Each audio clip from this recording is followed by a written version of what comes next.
Rise, ye Tarnished, for you have one job left to do. Rate the drip of the bosses that ye slain.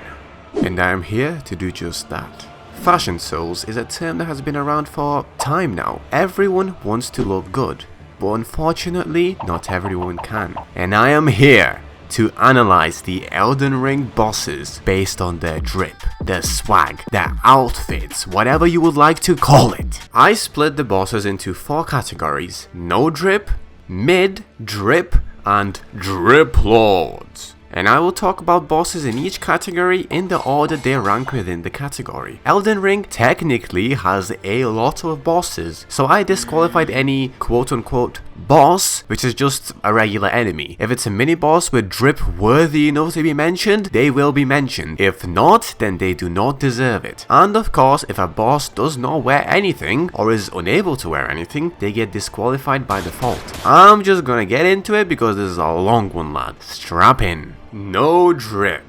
The lowest of the low. The pissers. The only value their drip holds is the comedic value from making fun of it. A lot of people may disagree with me already, but I am putting Morgoth, the Omen King, at the very bottom of this list. But hear me out. He does not have that shit on. He has some shit on, I guess. I guess he's not naked, but like, all he really has is a tarred up hoodie, and it's not even tarred in a cool or creative way. I like his design and it works well for him, but in terms of drip, my guy is dry. Dry as hell. There is nothing there. There's nothing even to flame because he doesn't even try anything. Give me anything, brother. Anything at all. You are giving me nothing. From the color to the shape to the patterning to the layering to the fit, there's nothing about this that captivates me in any way at all. It's bland, it's boring, it's last place. Sir Gideon Ofnir, the all-knowing, could have cooked. That helmet goes crazy, but why does his armor make him look like he got a beer belly? Skinny as fuck with a beer belly, gotta be top 5 worst aesthetics ever. The color is very bland, chameleon-esque, trying to blend in with the surroundings type shit. Once again, not giving anything at all. And now, the queen of the full moon, Renala, who is wearing a blue curtain drape and a flaccid ass hat. She didn't try at all. She's at the top of the no drip category because at least her colors match her theme, and at least it's a lot less boring, even though it's hella stupid looking. It's a nothing burger still. And listen, I get it, she's depressed, she doesn't care about how she looks, because like, get yourself together, girl. How you gonna get your man's back looking like this? Maybe you was a baddie before, but that don't mean you's a baddie now. No wonder Radagon left your dumbass. Your vibes did not align. He moved on to better things, drippier things. Stop wallowing in your self-pity and invest your time into some fashion. Show that redhead freak what he's missing out on. Make him regret ever leaving you, because right now he's got no reason to come back. Now let's move on to mid. Passable. Not the worst, but there is nothing particularly special about it. I will speedrun this part because there's really not much to talk about from the negative or the positive side. Godskin Apostle. The color scheme is nice, but there's really no wow factor to it. It's kind of just like an alright white cloak with like a gem in the middle, like, cool, bro. Fierce Champions, a collective of decently fashionable men. It's fine, it's the bare minimum, it has been achieved, but I'm not gonna praise them or anything like that. Patches looks good, bit basic, not much risk, but it's sleek and it's very coherent as an outfit, and it's just a classic no risk, kinda pretty good look. Godskin Noble. The Noble ranks quite a bit higher than his brother because there's some fun shape work here. It's got a lot of droop as a design choice. The man is quite literally dripping. The layering work is nice. It tries something creative and it looks decently good, but it's still a tier below anything actually good coming up. Honorable mention before we go into drip. This is like a short category for the weirdos that I didn't want to point to like any specific category. The Bloodhound Knights look good with a relatively basic concept, but adapted to their beastness gives it like a different flavor. The way they move really sells it for me. The aerodynamicness of their look combined with the erratic movement brings forth a new level which would not be achieved if this armor was used on any other boss. Tailoring the drip to the host is impressive. He just didn't quite quite make it to drip in my opinion. The boys up are just a different breed. Mimic tier is a weird one. As a blob, it would not even qualify because it wouldn't have any drip to wear. But as a mimic, its drip depends on who it mimics into. If it mimics into someone like me, it would top this list easily, even with just a fraction of my power. But if it mimics into someone who does not have that shit on, it would be lower than Morgoth. So it's a weird one to place, and therefore it will rot in honorable mention limbo. The drip category. Now we're getting into the good stuff. These people actually showed up and put in some effort. The Lord of Blood himself, Moog. He looks royal. He looks like he knows he's better than you. It works well off his body shape. It flows well off his main body onto the ground, giving that sense of mystery, and tapered at the right parts to give a well-defined shape, while keeping that sense of mystery. The gold ornaments and the red highlights show off both his royalty and the fact that he is indeed the Lord of Blood. Only problem I have is that it's pretty safe. Executed really well, but still safe nonetheless. It lacks the overwhelming aura of later bosses, and the wings in the second phase are kind of a non-factor in terms of improving his drip. What's the point of a second phase if you're not going to use it to get your fashion of Blood Boy? Fire Giant. This is where we begin playing around with the definition of drip. Because if a kilt braided out of your own stomach face's beard counts as drip, then this is fucking drip. He's high-key carried by this impressive work of hair knitting, embroidery, I don't know what this is. But if he pulls up to the function looking like that, that's his function now. And I cannot hate the fact that bro is iced out on the wrists and ankles, okay? Grave Warden Duelist. The fact that this is a two-part set that tells a story is instant point. Having a drippy as fuck cloak for the sole purpose of throwing it off is the fashion statement that I need in my life. The scuba looking ass helmet works surprisingly well combined with the chains and shackles as your accessories because you're a warden. Okay brother, I see the vision. Iced out in the shackles of your victims. Fashion statement. It may be simple, but it's creative, well executed, and memorable. When he flips that cloak, the gyaldom and the gaydom and the straightdom will all flip their shit over it. Knights Cavalry.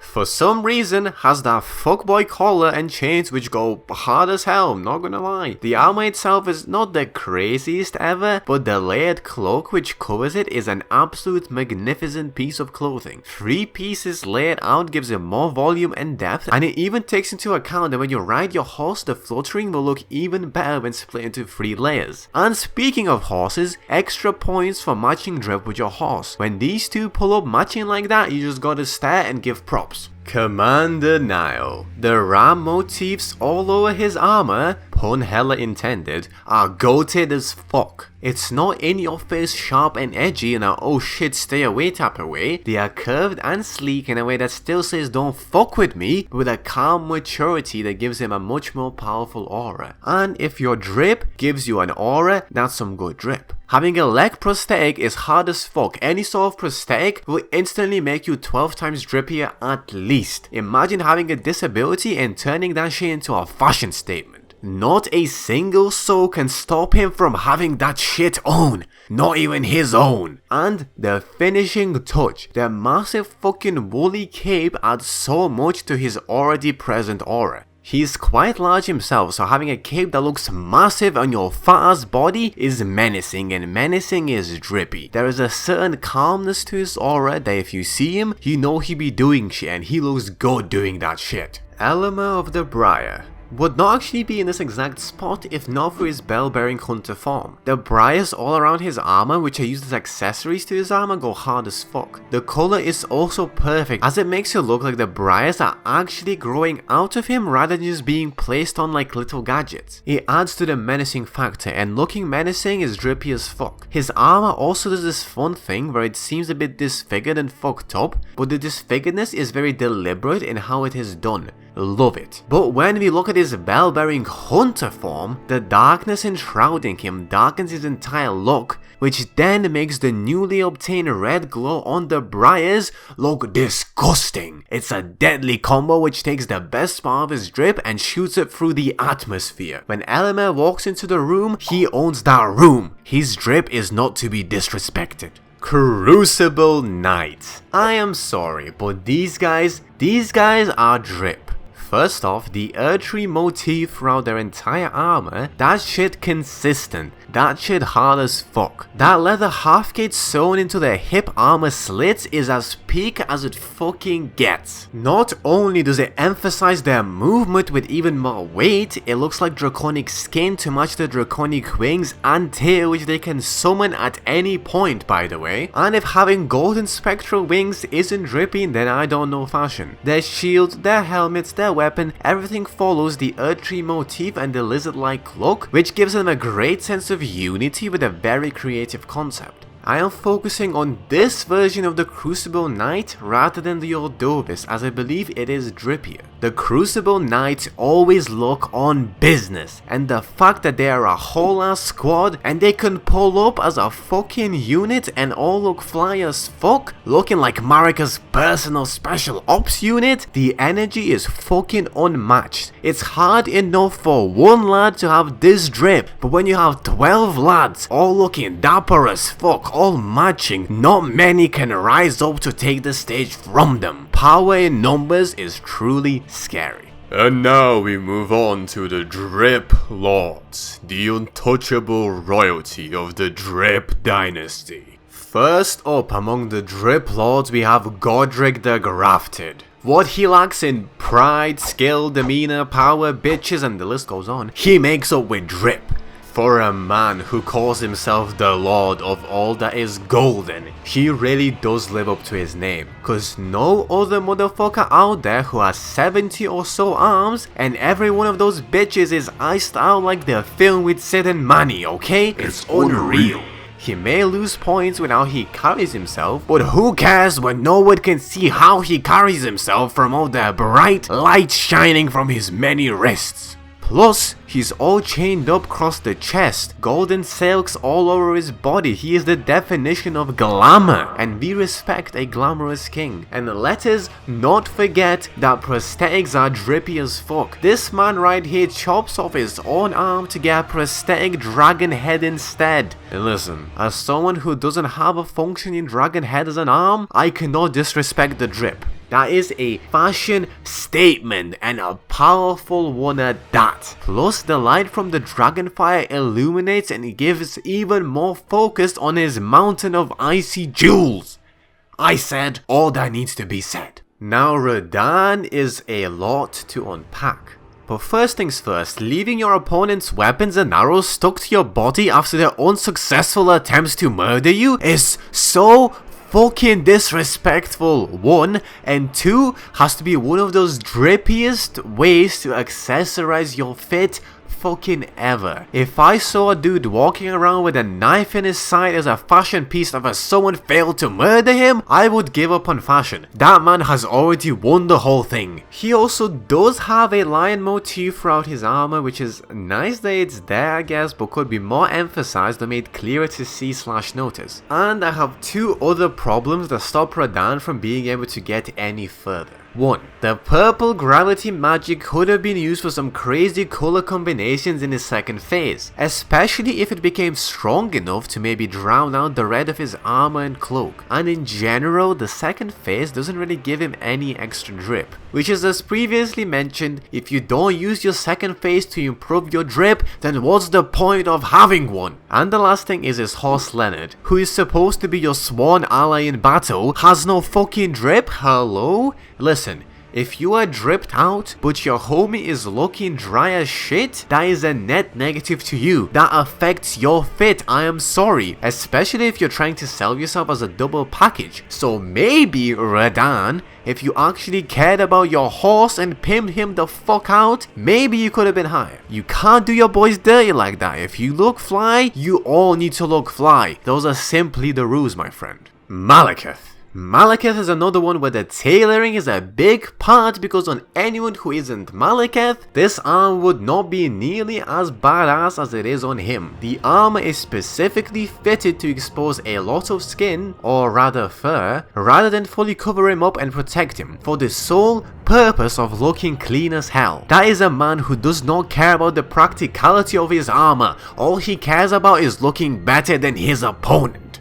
respectable. Like, why does he have this random butt tassel there? I don't know, seems like it would slow him down and get in the way. Oh wait, it looks fly as hell. Someone who sacrifices practicality for drip and succeeds in the process deserves a lot of points. He is going into battle to either dominate in style or die in style. The only constant variable that is allowed to exist in his life is drip. But don't forget how the black armor with the black fur creates an amazing contrast for all the golden highlights, which really make the set and bring it to life. Instead of going for the all black edgy look like Knight's Cavalry, it achieves a similar very edgy vibe while not being a boring full black set, which is a win. Malekith is the drippiest thing to brace the Varre Missoula, and that is not changing anytime soon. Radagon. And hear me out on this, I know I am really playing around with the definition of drip here, but if having a massive torso cavity to show off your golden glowing air tree insignia isn't drip, then maybe I am not qualified to make this list. This is the high art type of outfit you'd see at the Leyendorf Fashion Week occur. The rest of the outfit is really low key or barely exist in general to further highlight the chest or cavity. It is honestly very simple, but it has the incredible wow factor to just make you wanna stare. I'd compare this to building an outfit around a crazy tattoo sleeve that one might have, similar to like a Yakuza type of look, but like 100 times, because it's not a sick ass tattoo, it's a literal hole in the chest. And you kinda have to take into consideration that Radagon and Marika are technically the same person, and Marika slays. The way that her crown intertwines with her hair works so well, and then having the similar black and gold contrast that Malika had with an Erdtree motif as well to really tell your bitches that she owns this Erdtree shit. Authoritative and dominant, yet it's still sleek and very elegant. You know she's the queen from the first fucking look, and to add even more points for dripping out your pet, the fact that Malekith, her companion, is just a spot behind, massive fucking points. Radahn did Leonard dirty, but Marika doesn't fuck around. When Marika pulls up with Malekith by her side, with that body and her bodyguard type look, it's very hard to top. Almost impossible to top. After all that, I could not put them lower than this, and it's for a good reason. On to the top 3, let's fucking go. Starting off with Melania, the Blade of Mikula. You know, the one who has never known defeat, the PTSD inducing one, her. I don't know what slays harder, her outfit or her ability to slay her enemies, but oh boy. The helmet is a beautiful piece of craftsmanship. The wings not only work well with her theme, but also give it a crown-like and regal shape. The juxtaposition between the relatively rugged armor and chainmail and the very elegant silks works really well to let you know that she's both a bad bitch and a bad bitch. Both righteous and ratchet. Her color scheme really gives off that breadwinning CEO slaying body with those shades of brown that scream that she's on business at all fucking times. The fur cloak is glamorous and works amazingly off her movement, and we love a bad bitch who cares about looking drippy as she fucking kicks your ass in. She may not have the coolest prosthetic when you compare it to other people with literal dragon arms, but it's a badass prosthetic nonetheless, which is always extra points. And then phase 2. Phase fucking 2. Tell me why she takes off everything and reveals that she basically has one of those skin-tight bodysuit type outfits that sometimes have, you know, like either different patterning or gem encrusting, but she did it with literal scarlet rot and like flowers and butterflies and like that stuff. That is a power move and a fashion statement. And then you combine that with the rot formed wings that are fused with her hair, and oh my god.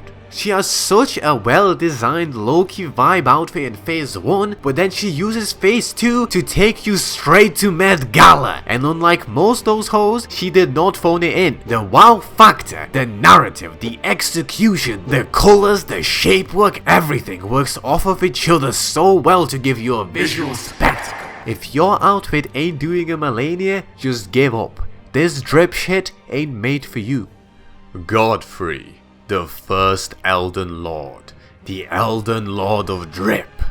Where to begin? He has the cleanest set of armor in the whole ass game. The amount of depth that you don't really see if you don't pay attention is crazy. It looks good from first glance, but the longer you stare, the better it becomes. I'm not actually sure what the details of this motif are supposed to represent, but they give that royal vibe that a king should have. But the B-scale accents combined with the tarred cloths, furs and robes let you know that he isn't some sort of sit on the throne hiding behind his subjects type of king. He gets into the fold and he runs said fold. His very calm and collected movement really helps emphasize that he's wearing some flyer shit that befits a king. Akin to wearing a full tux while beating some random's ass. You can't go too crazy, you gotta be deliberate with all your movement to not ruin the fit. And now let's talk about the cherry on top. The piece de resistance of his entire drip.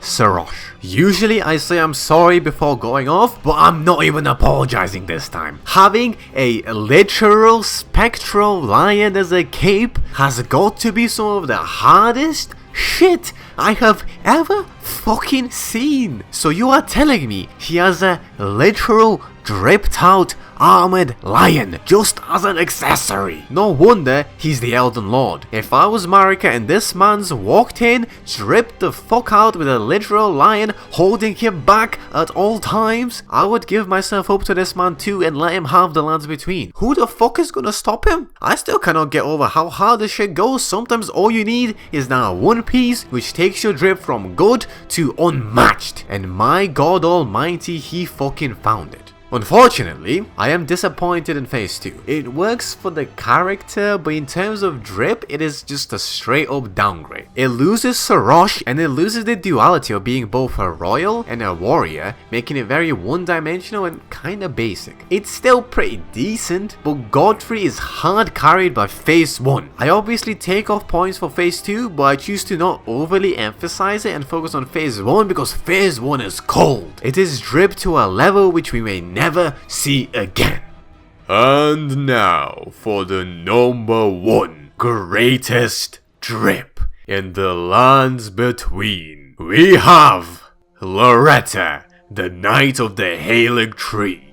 I know some of you are probably a bit surprised right now, but hear me the fuck out. There is actually so much to unpack here you do not even comprehend. This very bright shiny silver metal, which is very unique in its color already, works really well with the golden and blue highlights which show off both her connection to royalty and her connection to the arcane. The cutouts in the Halig Tree motif add amazing depth while not taking away from the unique shape and silhouette of the armor. Plus, the metal butt cape is majestic and works really well as well. The helmet is unique and beautiful and is in your face about who she is and what she do. It both then captures your vision but also lets you know not to fuck about. The metal shapework is very unique and elegant, which works well against her rather chunky silhouette, which is great for showing off both her menacing side and her elegance. Now what Loretta does better than no one else on this list is taking into account how she looks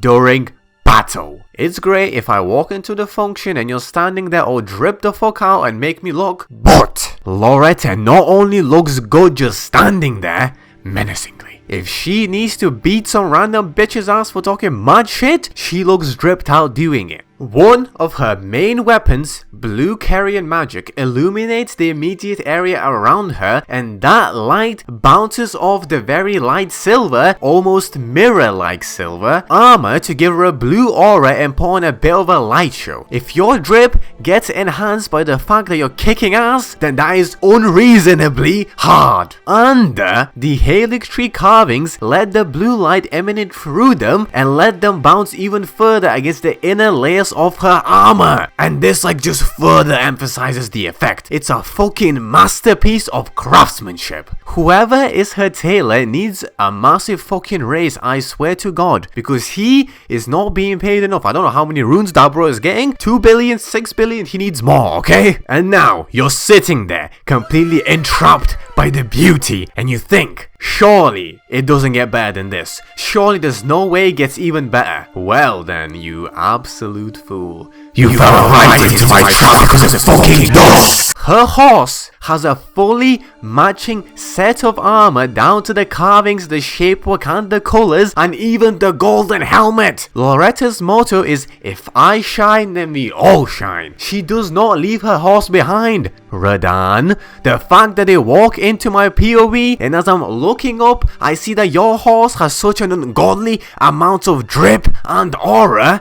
I'm not looking any higher. I refuse. I've already been embarrassed by the horse. I don't want to look further up and then you see Loretta. I don't care what she's packing anymore. I'm not looking. Fuck off. I'm not doing it. I am now insecure. That's it. Loretta came in and put in the most effort out of anyone, for literally everything in her drip works well off of each other, both out of battle and in. She doesn't forget her homie, who lets her shine even brighter than she ever could alone. Loretta is now officially crowned the Queen of Drip. Listen up, Sweaty. There are a lot of bosses in Elden Ringo, and I may have missed some things from other bosses which may or may not move them around, I don't know. Maybe another day the vibes will line up with someone else. All I'm sure about is that Loretta is the queen. She is the number one. Hope you enjoyed the fashion ramblings of a madman. Foxman is out. Oh, and final verdict on Elden Ring Drip? Not enough men wearing dresses. Dark Souls solos.